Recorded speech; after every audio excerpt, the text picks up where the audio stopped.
Hello everyone, আসসালামু আলাইকুম। Welcome to my new blog. আর আজকে আমার দেশে চতুর্থ দিন। আর প্রথম 3 দিন আমি গিয়েছিলাম হোটেলে। তো আজকে আর হোটেলে খেতে মন চাইলো না, এই জন্য বাড়িতে পিঠা বানালাম, দেশি পিঠা, শীতের পিঠা। তো চলেন দেখা যাক, আপনাদেরকে দেখাবো পিঠাগুলো।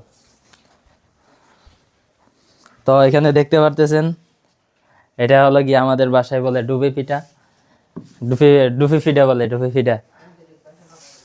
পিঠা বলে। আর সাথে আছে পাঙ্গাস মাছ আর ইসা মাছ, চিংড়ি মাছটা কই ইসা মাছ। তো আম্মা এখানে রান্তা, না আপনারা দেখাইতাম না। আম্মা ওইখানে রান্তাছে, তো আম্মারে দেখেন যাইব না।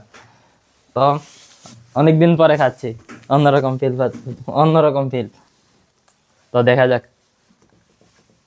বিদেশে ছিলাম 2.5 বছর, 2.5 বছরে মাত্র একবারও পিঠা খাই নাই, ডুবি পিঠা একবারও খাই নাই 2.5 বছরে।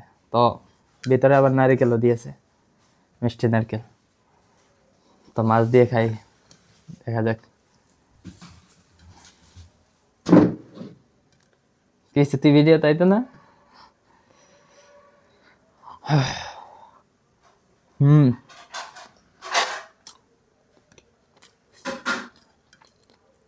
একটু ঠান্ডা থাকতো ভালো হইলো, আবহাওয়াটা একটু ঠান্ডা হইতো ভালো হইলো। শহরে আছি তো, ঠান্ডাটা একটু কম। হুম,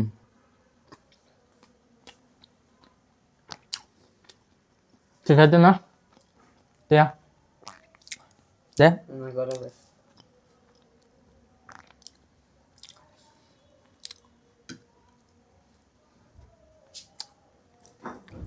আপনারা কে কে খাবেন কমেন্ট করবেন, আর এটাকে আপনাদের বাসায় কি বলে কমেন্টে জানাবেন।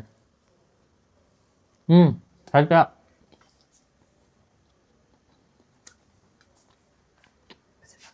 খাবে, খাবে না?